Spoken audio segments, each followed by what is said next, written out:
Hi, everybody. My name is Sally, and I'm a very grateful Al-Anon. There used to be a beautiful woman who lived in Oklahoma, and she always used to start her talk by saying, "God's in His heaven and all's right with the world." And for some reason, I was thinking about that. It popped into my mind on the way down to this morning. And I thought, that's so true. God is in His heaven, and right now, and that's all that God ever gives us, everything is all right with my world. And I'm so grateful to be here, at the Melon City Conference with all of you. And I want to thank the committee and Janine for having me, and it's just very special. Just very special to be here with all of you. I want to tell you before I start that my program is really not a very original one. Everything that I've ever learned in Al-Anon and acquired in my program has come from all of you. From going to the meetings, from going to the meetings before the meetings when we'd all meet before they started, from the meetings after the meetings when we'd sit and have coffee or ice cream or something, from reading the literature, from listening to different people give the steps, and I think that's so important. I had to listen to other people give the steps so that I knew how to work them in my own program. From coming to conferences just like this, and if you're lucky enough to come to conferences with other people, those little meetings that you have on the way to, and the meetings that you have on the way home, talking about what you heard and how you can incorporate that in your life. And I think the one thing that is so important that it was to me, was going to open meetings, because I never appreciated the pain that my husband had until I heard another alcoholic talk. I used to blame it on willpower. I mean, Albert, if you just had more willpower, it'd be okay. In fact, one time I wrote a letter to Oral Roberts asking him to preach a sermon on willpower, because really Albert didn't have any. And I thought, sure, that would help. It didn't. But when I heard other alcoholics talk, then I could understand and accept what my husband had gone through. And so it's very important for me to tell you that there's nothing that I say that's going to be original to you. It's all come from being with people just like you, that I have used it in my life. I love Al-Anon. It is my life, and it has given me a life that I never, ever fully expected to have. I think now I'm supposed to tell you that what he did, what he used to be like, and what he did. Wouldn't it be nice? I met Albert when we were both going to the University of Iowa right down the road. It was right after the war, and if there probably aren't very many of you here who remember that time, but it was a wonderful time to be in college, because there were about 20 men to every woman, and it was just party time. It was just party time. And I had been born and raised in Des Moines by two very loving and very conservative and very controlling parents. I had never had a drink before I went to Iowa. And my first party that I went to was at a fraternity house. And I'll never forget how this very nice young man, my date, brought me over a glass of what he said was near beer. And I was so grateful, because I thought, well, this must be a mild form of beer. And I had no idea until the next day, when I could hardly move my head, that my roommate said this is near beer and alcohol, which is an Iowa thing, I don't know. But I remember swearing I was never, ever going to go with a man who drank. That was it, I'd had enough. And little did I know, of course, what I was going to get myself into later on. Albert was going with a good friend of mine at the time, and she used to talk all about him and tell me how cute he was and how sweet and how kind, how exciting. And the only problem that she ever had was that she said he spent an awful lot of time at the airliner, or Joe's, or Don's, and didn't spend much time in class. And I can remember very vividly thinking about this and thinking, well, for heaven's sakes, he sounds like a real loser, and why doesn't she get rid of him? Well, she did. And why in the world, knowing all the things I knew about him, when he called me a few weeks later, did I ever accept a date? I can't tell you. I honestly don't know. But I did accept that date, and I did find out that he was kind, and he was sweet, and he was loving. Very exciting. Very exciting. Spent too much time at Joe's or the airliner. But you know, my denial started very early because I fell in love quickly, and that was it. That was it.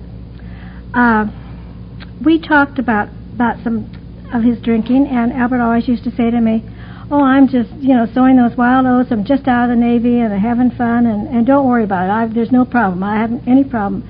And I believed him. I really believed him. We had lots of fun.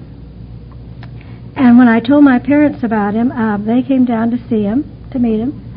And you know, of course, what happened then. I always would say my daddy could see the writing on the walls because they did everything they could to break us up. And there's just no way that either one of us were going to allow that. And they finally took me out of school. They took me out of university, and I was in Des Moines, but you couldn't do that to Albert because he would drive that 120 miles on Old Highway 6, every weekend. In fact, every time he could to see me. And I found myself doing things that I had never done to my parents. I'd always been kind of a good little girl. I just never had defied my parents. But I found myself sneaking out to meet him. I was taking some courses at a commercial college, and I found myself, sneaking out of the classes and spending the day with him, lying to my mother and father.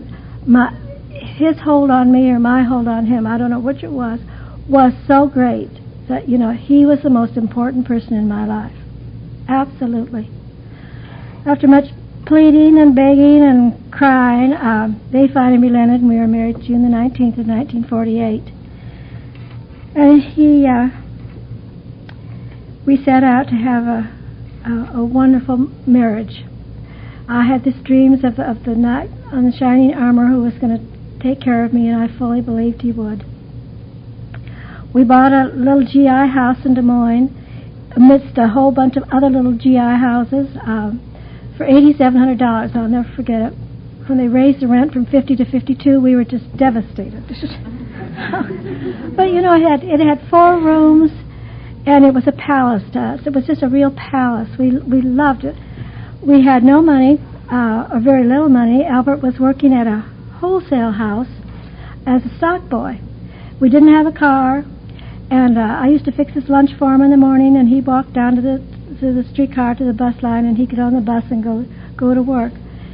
And so many times after Roxy and Chuck came along, then I'd put him in the stroller, and we'd go down to the bus line and meet him when he came home from work. It was just a very innocent kind time to be in love and to be new parents, and our life was fun. It was fun, and it was thoroughly an easy life. But then his company decided that they wanted him to start traveling on the road, so they gave him an old car, and he started going. He had Iowa and Nebraska, I remember, and he started off. And I wasn't concerned the first few months about his drinking because I really didn't think he was. Didn't bother me at all. But then I've said for a long time, and I think it's so true, that we Al-Anons could sniff it over the phone, because Albert would call to say goodnight to the kids, and I would hear the tinkling in the background and all music, and I could hear him sort of slur his words, and I started thinking, well, what's going on? What's he doing? And I really was very unhappy with this, to be honest with you. And I started quizzing him, and of course that immediately the sparks would fly. And as he progressed more and more, when he would call, I would know that this was happening. So I started really getting angry on the phone, saying things to him that I really didn't like to say, but I mean, after all, when you're taking care of his kids and he's out there partying, you've got to say something and assert yourself. You can't just take that line down. So I would argue with him on the phone, and then eventually I would end up slamming the receiver down. I never realized how affected how this affected my children, because I'd turn around and I'd see these little eyes looking at me, and Roxy would say, "Are you mad at Daddy?" And I'd say, "Well, of course I am. He's out there drinking, and he's having fun, and he's spending money that we don't have." And I'd go on and on and on.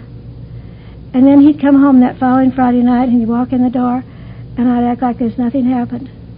And I think now of those signals that I was sending to my kids. What must they think of their mother? And there's a pamphlet that we have in Al-Anon, and I always talk about it whenever I talk, that tells about the inconsistency of the spouse of the alcoholic. It wasn't Albert who really affected my kids. It was me. It was my tongue. It was my viciousness. It was my actions that bothered my children. And I've had to make my amends to them, and thank God they could understand how sick I became over the years with this problem. And you know, you alcoholics talk about the little hole that you get down in the middle of your gut, and I can tell you that I started getting one about that time, just exactly the same. And as the years progressed, and as Albert's career started, flourishing, that hole was getting bigger and bigger and bigger. And I honestly didn't know what to do about it. I just didn't know what to do about it. If I'd argue, if I'd plead, if I'd cry, it didn't help. If I'd be nice and be sweet and be kind, it didn't help. I didn't realize, of course, that the hold that the alcohol had on him. That's where, you see, the open meeting helped me later on in years to come. To me, it was still the willpower, still his lack of really trying. He was an excellent salesman. He went up the ladder rather fast, and every time he'd move, the drinking became worse. He told me once that after all, when you're a salesman and you travel, you have to entertain. Well, that sounds plausible, sounds reasonable. But Albert, you just don't have to party quite so hard. You can stop, can't you? You can stop. And when I would ask him that, he would just look at me. He wouldn't defend himself. He'd just say, "Sally, I've got to do what I have to do. But don't worry about it. It's going to be okay. It's going to be okay." And he'd promise me. And I'd believe him. And I believed Albert for years and years and years, until there was a point when I didn't believe anything he said. And it took me a long time, even in the program of Al-Anon, before I would believe what he told me. We were living in Westport, Connecticut in 1962. Westport, for you who don't know, is a suburb of greater New York City. We had found an old house built by a sea captain in 1812, and it was just such fun, and I loved it. He had a wonderful promotion by a national company, and he was dealing with presidents of companies and buyers of national chains, and so you can imagine what the entertaining was. He informed me one day that that he was going to start drinking martinis, because this was the time when the martini lunch was flourishing. Only Albert didn't stop at lunch. He would go on to cocktail hour and then a dinner, and that was one time when I remember saying to him, either no martinis or no me, because they made him very mean. So he stopped the martinis. But he was continued drinking anything else he could, and I'd put him on the train in the morning to commute, because he would commute into the city, and many is the time when I'd go to pick him up that evening and he wouldn't get off the train, or he would fall off the train, and it got to be just a horrendous time. And there again, I just didn't know what to do. I had not been raised to cope with situations like this. My parents had always taken care of me, and I had no one at that time. I couldn't depend upon my husband, so I was just frantic. I had a call one day from an Episcopal priest. We happened to be Episcopalians. And I had a call one day from this man, and he from Syracuse, New York, and he asked me if I knew what had happened to my husband. And I said no, and I really feared the worst. And he said, "Well, he's in the hospital, and I think it's imperative that you come immediately." So I arranged for a babysitter, and I went over to Syracuse. And as I walked up to the hospital room, walking up the corridor, I saw a man come out of the room, and I walked up and I said, "I'm Sally Myers, and what's wrong with my husband?" And it was the first time that I consciously remember seeing the compassion in a person's eyes, because he looked at me and he said, "Really, not much, Mrs. Myers. He drank too much last night. He hyperventilated, and we thought we needed to bring him here for observation." And I want you to know, I was so angry. I was so mad at this man. How could he do this to me? How could he do this to his kids? You know, how dare he? And I had to walk round and round and round the corridors of that hospital before I could go in there and, you know, and not want to just take that pillow and crush Albert. He wasn't worth it. He just wasn't worth it. But there again, I didn't know what to do. I was just frantic. Didn't know what to do. My way of coping with the situation finally was to take a razor blade one morning and very dramatically walk into the bathroom and say, "I'm going to kill myself. I just can't cope with this anymore." The 4 kids were standing right there beside Albert, you know, and they looked at me and said, "Mom, what's wrong? What's wrong?" The next day when Albert took me to the psychiatrist, and this is what he was going to do for the next, I don't know how many years, but he always took me to the psychiatrist. The man said to me, "You wouldn't have gone through with it, Mrs. Myers. What you were trying to do is something has got to change in your life. You just can't go on living like you're living." So his suggestion to us was to get out of the Northeast, which was so foreign to our upbringing, get back to Iowa, which you're familiar with, get back to friends and family. And it sounded great. Well, a couple of months later, Albert lost that wonderful job, and so that's what we did. We came back to Iowa City, where we knew we were going to live the rest of our lives. And we bought the house that was perfect for us, you know, close to the schools. We had friends. We went close to our church, and it just sounded glorious. You can't conceive of the hope that I had in my heart, because after all, Albert promised me, you know, that the alcohol would stop. And I believed him. And by that time, this hole, you know, had gotten about this big, and I just... Albert, for the first few years, it was really fun, because Albert did stop drinking occasionally, and then he became kind of a periodic drunk, because he'd be sober for maybe 5 or 6 months, and all of a sudden he'd go off and he'd be gone, you know, for 3 or 4. So that disease of alcoholism was progressing all the time. I got a job. I was working at a local department store, and I remember I was wrapping packages before Christmas, and I was so embarrassed and I was so upset by what I was doing that I'd hide when I'd see a friend of mine come in, you know, to have a package wrapped. And yet I'd walk out of that store and I'd run into that same friend, and I could look right at her and I'd say, and she'd say, "How are you doing, Sally?" And I'd say, Great.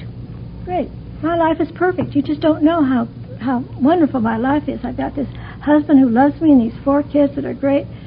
And then I'd walk into the bathroom and I'd look at the mirror and I'd see that face. And I'd say, "What a phony. What a phony you are." I have a friend in Al-Anon who talks about how we Al-Anons have phony respectability. And I remember the first time I heard that, I thought, that's me. I was so respectable on the outside, so respectable, but I was such a phony on the inside. It's like I had a piece of plexiglass or something around me, you know, that shielded me from what people would say or they would think. That I felt like you touched me and I would just shatter. I would just shatter. I used to come home from that job and I'd walk in the door and I'd hide. I didn't want to see people. I didn't want to talk on the phone. I didn't want to do anything. Yet I couldn't understand why people didn't call me. I remember one time I said to Roxy, "No one calls anymore. What's wrong? What's wrong? What am I doing?" And she looked at me and she said, "Mom, why should they? Look what you've become." I couldn't understand. I didn't realize what I was. I was so caustic. I was so bitter, and I was so resentful. I'm sure it showed in every single pore in my body, you know. And yet I'd look right at you and say, "Oh, my life is perfect," you know. And I'd smile, and I'd be such a phony, such a phony. We lost that house that we were going to live in for the rest of our lives. We had to have an auction of our furniture out on the front yard. And I always tell a story about a big white dollhouse that I had, a great big white colonial dollhouse that I had as a little girl, and I had kept it, and I had given it to Roxy, and she had kept it, and she loved it, and she wanted to save it for her daughter. And after after I came in the program, excuse me, Roxy and I were talking, and she said, "Mom, do you know how hard it was when I lost that dollhouse? I always wanted to keep it for my daughter."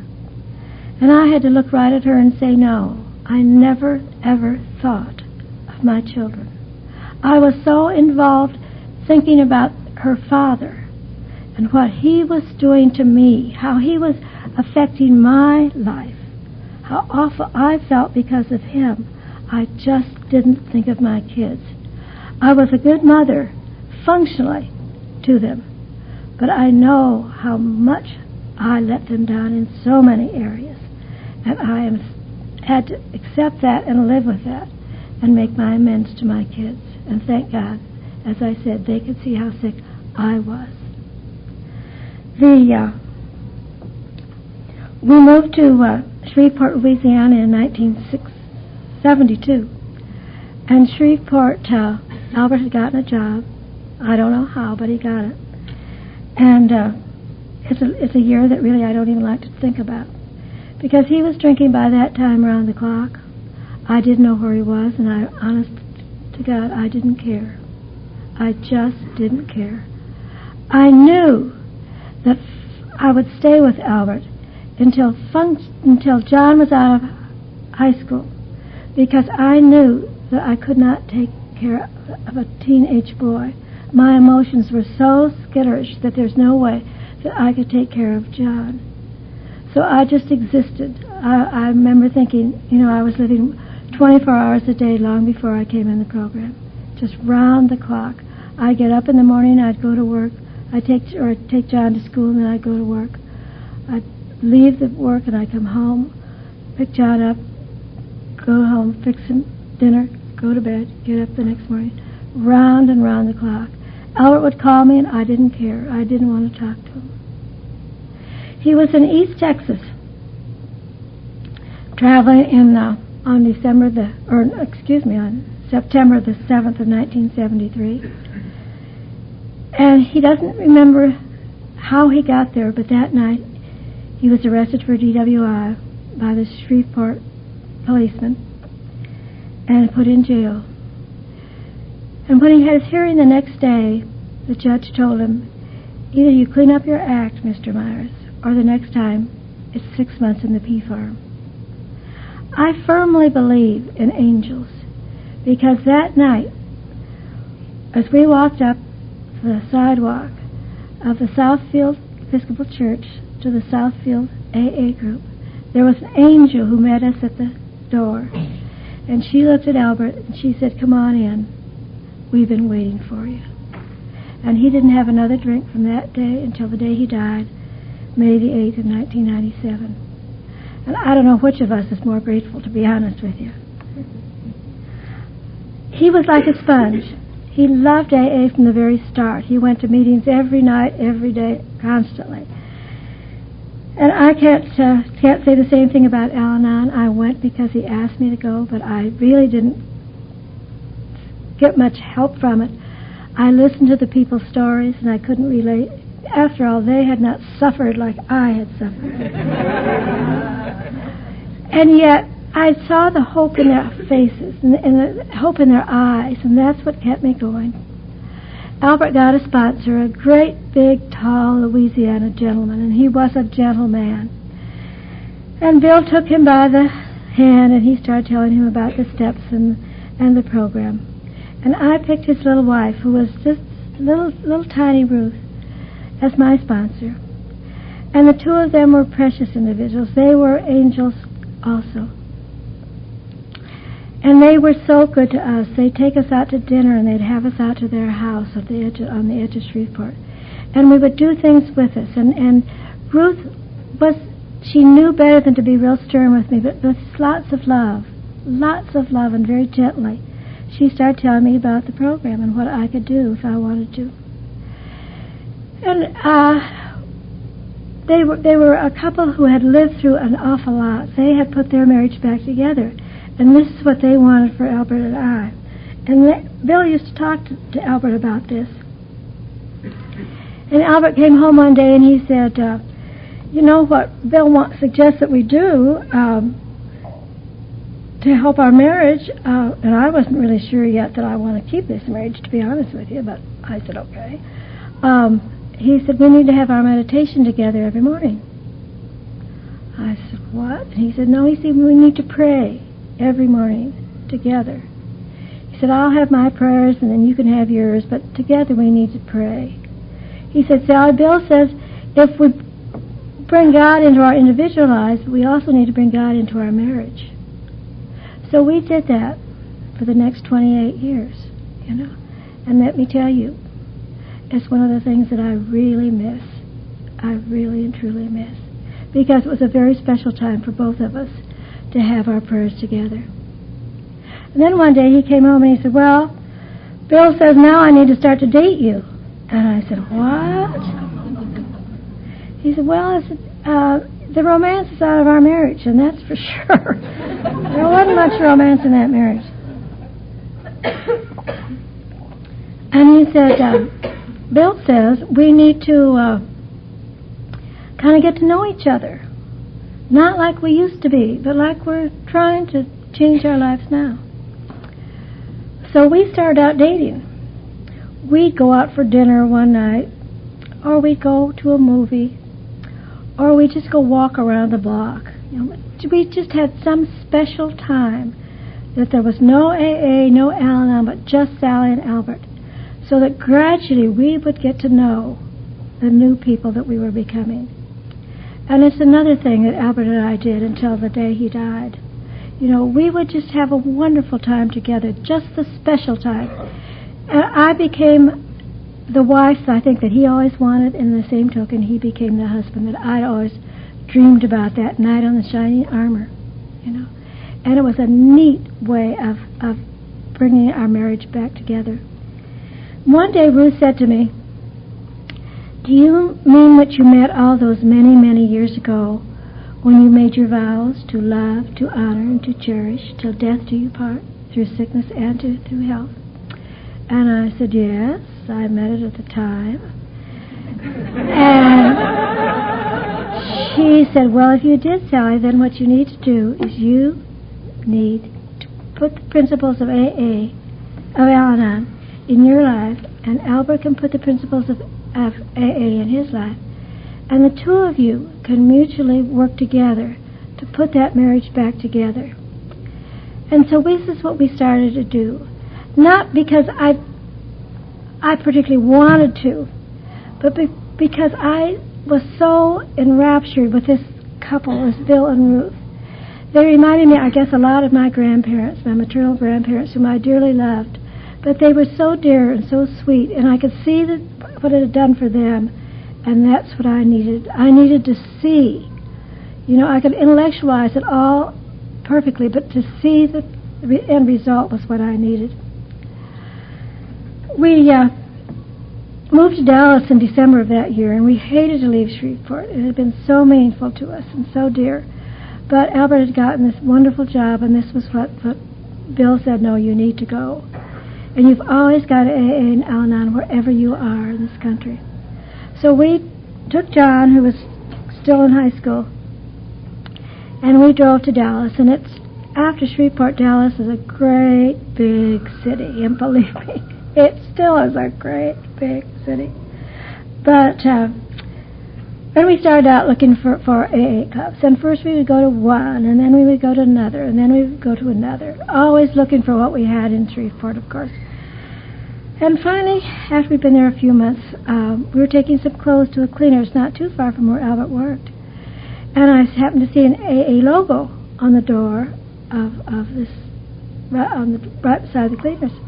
And I said, look, Albert, there's an AA club. Let's go upstairs and see what it's like. And that particular day, we went upstairs and we found a club called Alpha.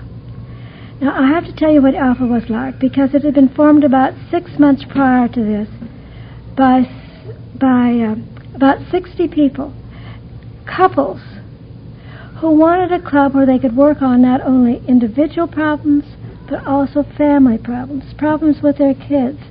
And I have said, and I firmly believe it, that I think God just zapped us there that day, because it became our home and our haven for many, many years.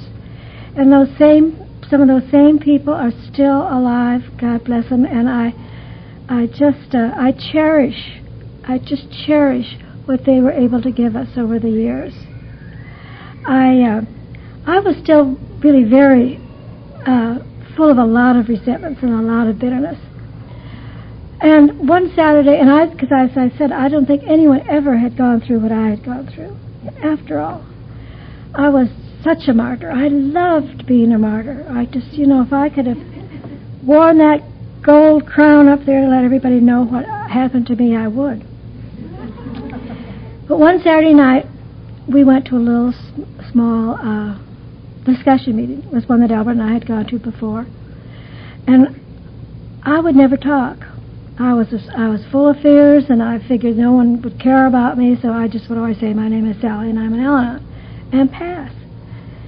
Well, that particular night, there was a lady sitting right across from me, and she started talking, and she was telling how she was an Al-Anon, how she would come home from her job, and she would walk into her bedroom, and she'd lock the door.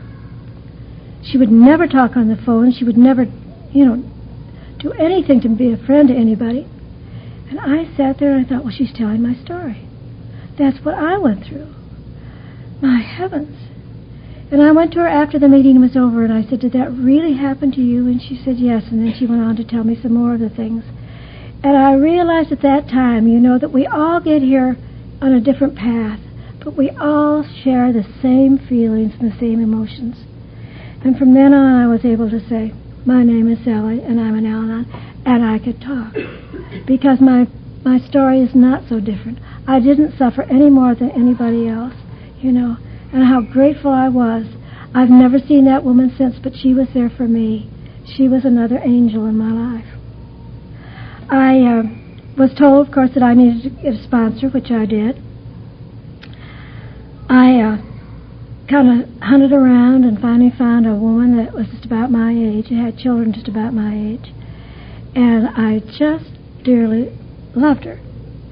Scared to death when I asked her to be my sponsor for fear she'd say no, but she didn't. She said yes. And she's been my sponsor now since probably March or April of 1974, and she's still my sponsor. I was in Dallas a few weeks ago, and I spent some time with her, and I've watched her walk through, some really trying times, and she always has such dignity and such poise, and, she still has exactly what I want. If I could just be like Nancy, I'd be okay. And we've long since surpassed, I know, the sponsor-sponsee relationship. We're just dear, good friends. There's nothing I know that I couldn't say to her. Nothing. That she loves me just as I am. And isn't that a wonderful feeling to know that you're loved that much by somebody else? It just sends goosebumps all over me. Albert picked her husband to be his sponsor, his first sponsor in Dallas. And one of the first things that they did for us was that they called one day and Shep said, hey, we're going to go up to Oklahoma for a conference in a couple of weeks. Pack your bags and we'll pick you up. And we went up and loved it. And then a few weeks later, he called and said, okay, the state conference is down in Galveston, and we're going down there, and, pack your bags and we'll pick you up. And we became conference junkies. That's just the word to describe us. We became conference junkies. And we loved it. We just loved it. And then before long, Shep called one day and he said, we're going to pick up somebody at the airport and take them with us as we're going down, out to Midland. So just be prepared. And we got to the airport and picked up one of the speakers, which was just such fun to be able. Albert was just sitting there with his mouth open. He was so excited to be, with this man who'd been in the program for all these years. And then there came a time when Shep called and he said, okay, I can't be there to take you, but will you pick up this man at the airport? And I remember Albert said, well, how are we going to know who he is? And he said, well, he's going to be wearing full-length mink coat. And you'll know. And we went out there, and there he was. This wonderful man from Canada who came in wearing a full-length mink coat. And it was just so special, so special. And we, over the years, we got to know people, you know, and got to be able to be with them and talk to them and soak up so much of their wisdom and so much of the love that they able to share with other people, you know. And that's where my program, it comes from all of you and from listening to all of you. And that was such a treat. And before long, then Albert was asked to speak someplace, and that was such a treat to be able to go with him and get to know other people. My 4 kids that had literally left us. John was too young at the time. He had to stay home, stay with us. But the other three oldest, when they'd graduate from high school, they'd leave. I mean, and they would just, you know, see ya, walk out the door, and that was it. Especially our middle son, Chuck. He was at the University of Iowa. And Chuck, when we last saw him, he just wanted nothing to do with us. And we were up in Iowa City visiting from Dallas, and it was at Christmas time, and we had some Christmas presents for him, and he was living in a shack right down by the river. And I remember when we walked in and knocked on the door, and Chuck opened it and saw what it was. He slammed the door in our face, turned his back on us. And I was just devastated, because I didn't know what to do. But you all had told us, you know, the best thing you can do for your children is to do something for yourself. You know? And this is what we were trying to do. We were trying to make the changes in our life so that we would become attractive then again to our kids, so that they could trust us, the new us, not the old ones. And Roxy called us after we'd been in the program a little over 4 years, and she said, "How would you like to have all of us for Christmas this year, Mom?"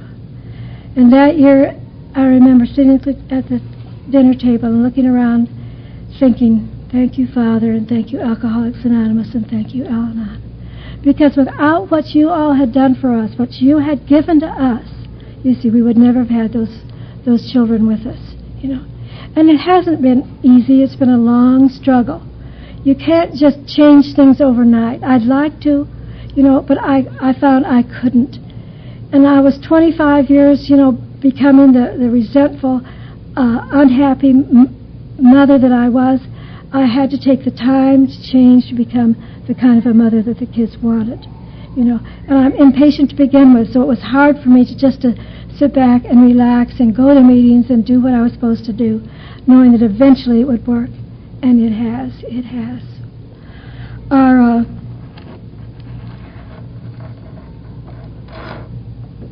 My husband died 4 years ago last May. It was a very sudden death. He went into the hospital for surgery, and we thought it was whether going to be minor surgery. None of the kids were there. They live in, Roxy's in Iowa City, and John is in New York, and Tom and Chuck both are in Austin, so none of the kids were in Dallas with us. And the night before the surgery, I remember the nurse came in and she said, "Is your family here?" And Albert said, "No, they're not." And she said, "Mr. Myers, you need to have your family here. Call them." And Albert said, "But you don't understand. We've got family here. We've got family here that are closer to us than our own kids, you know. So we're not concerned about it." And she just looked at him and shook her head and said, "I think you're wrong." But, you know, the next day I had my family here. You were all there with me. There was never a time that whole day that there wasn't somebody, some member of Alcoholics Anonymous or some member of Al-Anon that didn't spend the whole day with me. And the doctor, when he called me just a little before midnight to tell me that Albert was gone, you know, within minutes, you know, that family was all back. And you didn't leave me alone for a second until my regular family came. You have been there for me all the time.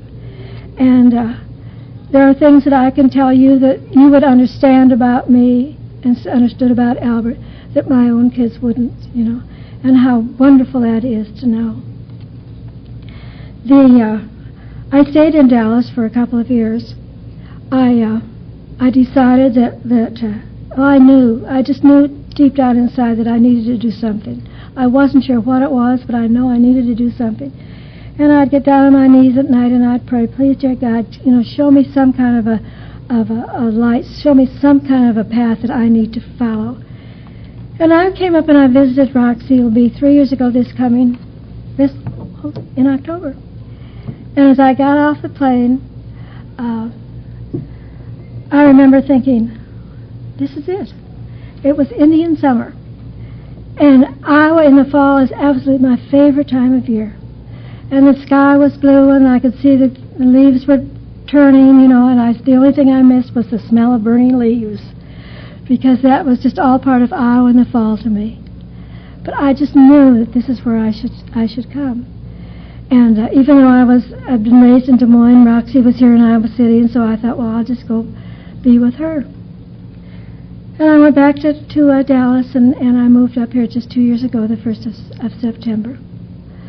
It's been a new experience for me. It's been adjusting to a new program. It's been adjusting to new places, and very frankly, I miss my Al-Anon program in Dallas. I miss my friends in Dallas. But that's life. I don't like change, and that's one thing I really have to work at, because I know that it's not them, it's me. I also knew that I had to have arthritis in my knees, and I knew I had to have surgery. The hospital is here, so it all just sounded like perfect. Well, I had the surgery on my knees. The doctor wanted to do one at a time, and I said, no, let's do them both at once. I can handle it. I handle an awful lot. I can handle that. Little did I know. But I did okay. I did okay, and I was going to therapy, and I was doing the things that I should have been doing. And then in May, I slipped and fell and fractured my right hip. And the doctor happened to be in the hospital that same day as they took me in, and he just looked at me and shook his head. So I'm back in therapy, and it's not going as well as I'd like, but I'm keeping on. That's just the way I'm doing. When I saw my doctor a few weeks ago, I said the one thing I will not let myself be is discouraged. I just refuse to be discouraged, and thank God that's the program, that there's always a light at the end of the tunnel. I don't know where it is, and I wish it would come sooner, but I know that someday it's going to be okay, that someday. So that's why I'm up here with a stool and having, nice-looking young Al-Anon men help me up and down.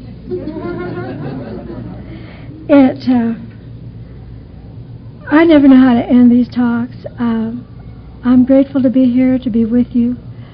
As I said to you, that I know that God is in his heaven and all is right with my world. It might not be exactly like I want it to be, but I know that it's like God wants it to be right now. So I wish you all the happiest of lives. Blessings. Keep going to Al-Anon. It becomes better and better and better. Bless you all. Thank you.